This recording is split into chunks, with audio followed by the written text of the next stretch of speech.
Hello. Thank you for visiting the Truth About Cheating channel. Don't forget to subscribe. And here we go. John and Melissa got married 22 years ago in the small church of their hometown. The first years of their marriage were filled with tenderness, passion, and dreams of a shared future. They indulged in lovemaking at night and could not get enough of each other. During the day, they walked hand in hand through the picturesque streets of the town, kissing at every step.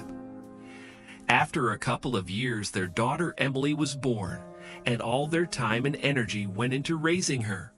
However, over time, the relationship began to lose its former fervor and turned into a familiar family routine. John got a job as a long-haul truck driver so he could periodically leave home on week-long trips across the country. He enjoyed coming back to his wife after a long separation, feeling her warmth and care. They both got a break from each other, and the time they spent together felt like a honeymoon each time. This arrangement suited them both.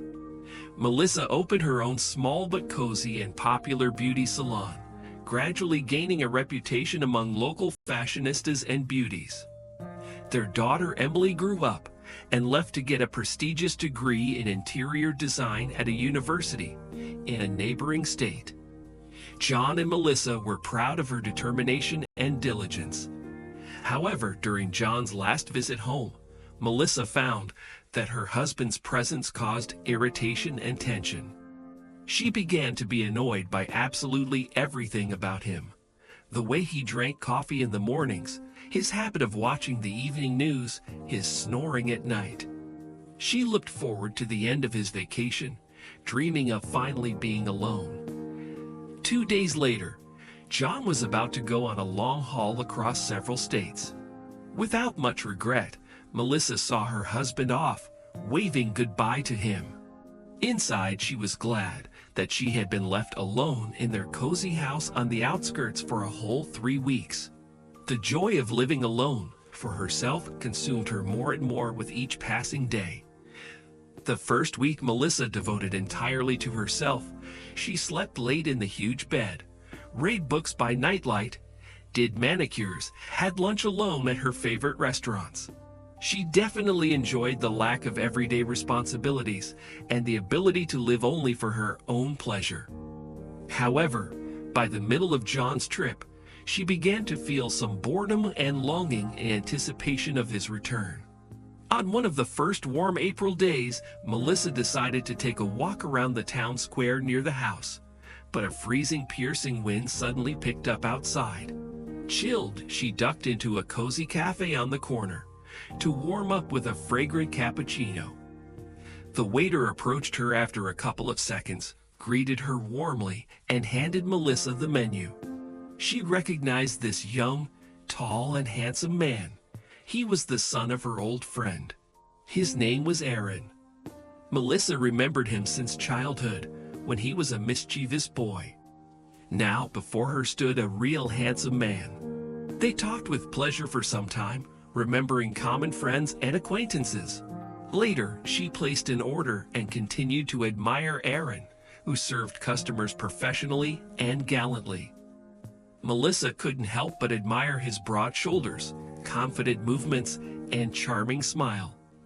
She was especially struck by the way he looked at her, attentively and with unconcealed admiration. She felt like the most beautiful and desirable woman, even though she was no longer a young girl. Leaving the cafe, she couldn't get him out of her head for a long time. That night, for the first time in many years, she had a tantalizing erotic dream featuring Aaron. The next day, Melissa found it hard to concentrate at work in the salon because of persistent thoughts and fantasies about the young man. She caught herself constantly checking his Facebook page and looking through his photos. One day, John accidentally caught his wife browsing Aaron's Instagram. "What are you doing?" her husband wondered. Melissa panicked and turned off her phone, refusing to show what exactly she was looking at. Her husband insisted that she show him what she was just looking at. Melissa resisted, and they ended up arguing. Her husband became suspicious and jealous, leading to frequent quarrels. He always felt that his wife was hiding something.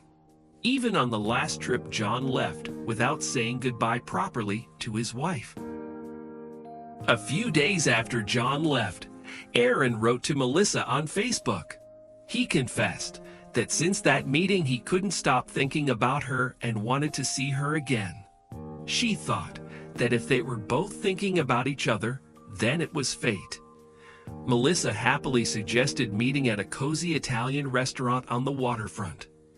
After dinner and a couple of glasses of wine, they were riding to her house, gently kissing in the back seat of the taxi. It was an amazing night. Melissa knew John would be on the road for 3 more weeks, so she had no qualms about inviting the young man to stay with her all that time. On weekends, they went on picnics to the picturesque valley outside the city, walked hand in hand in secluded corners of the city park, went to the movies for romantic films, after which they kissed in the back row of the theater. Melissa was thrilled by the idea of a passionate affair with a young lover, while her husband was away on long hauls. But she especially enjoyed the wild nights spent with the tireless 20-year-old boy in her big marital bed. It was as if she was reliving her youth and carefree dating years again. The deception was unexpectedly revealed in the most shocking way. John was lucky enough to return from his trip a couple of days earlier than he had planned. Remembering that they had a big argument before his departure and hadn't spoken for these 2 weeks, he decided to surprise his wife. Upon arrival, John bought a huge bouquet of red roses and a bottle of champagne, dreaming of a romantic evening with his wife after a long separation. He had no idea this day would end in the worst possible way. As he approached the house, John noticed the bedroom and living room lights were dimmed. This pleased him. It meant Melissa was already home. At the front door, he lingered for a moment, smiling in anticipation of their impending reunion. John quietly opened the door with his key. Beautiful instrumental music was pouring from the speakers in the living room. Leaving the bouquet and champagne in the kitchen, he carefully went upstairs to the bedroom. The door was ajar, and a shocking sight met John's eyes. His beloved wife, whom he was in such a hurry to see after 2 weeks apart, was naked on her knees in front of some young guy, and he in turn held the woman by the hair. Melissa's hands were cuffed behind her back. The guy was the first to notice John standing in the doorway. He recoiled in fright, and Melissa turned around in confusion. She barely had time to notice John's hands clench into fists. John rushed at his wife's lover and in blind rage began to violently beat him up.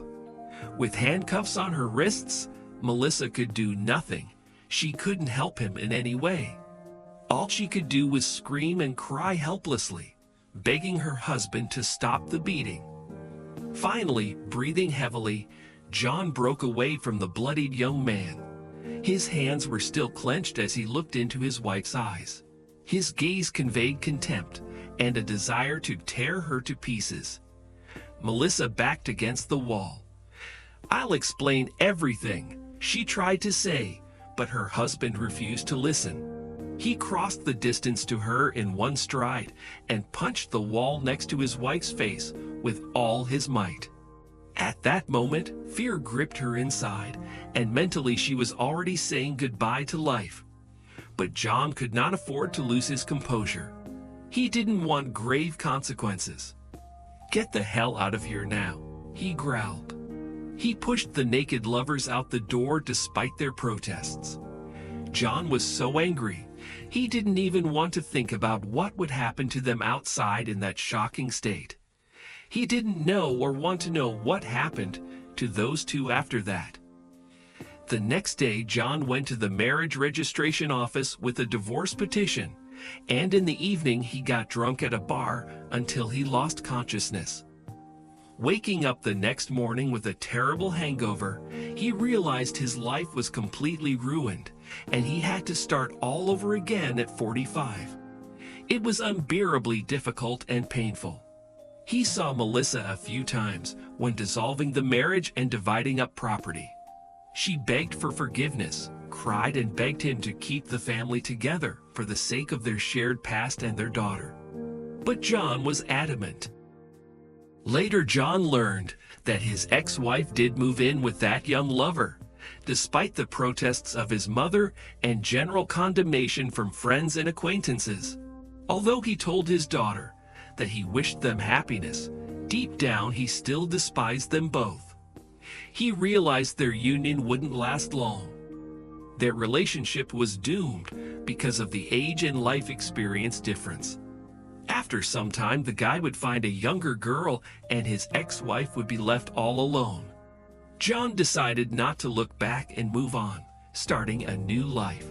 He moved to another city, got an interesting new job, and met an understanding woman his own age. Although the scars on his soul remained, life went on. That's the story. Share your thoughts in the comments about this situation and the behavior of the spouses.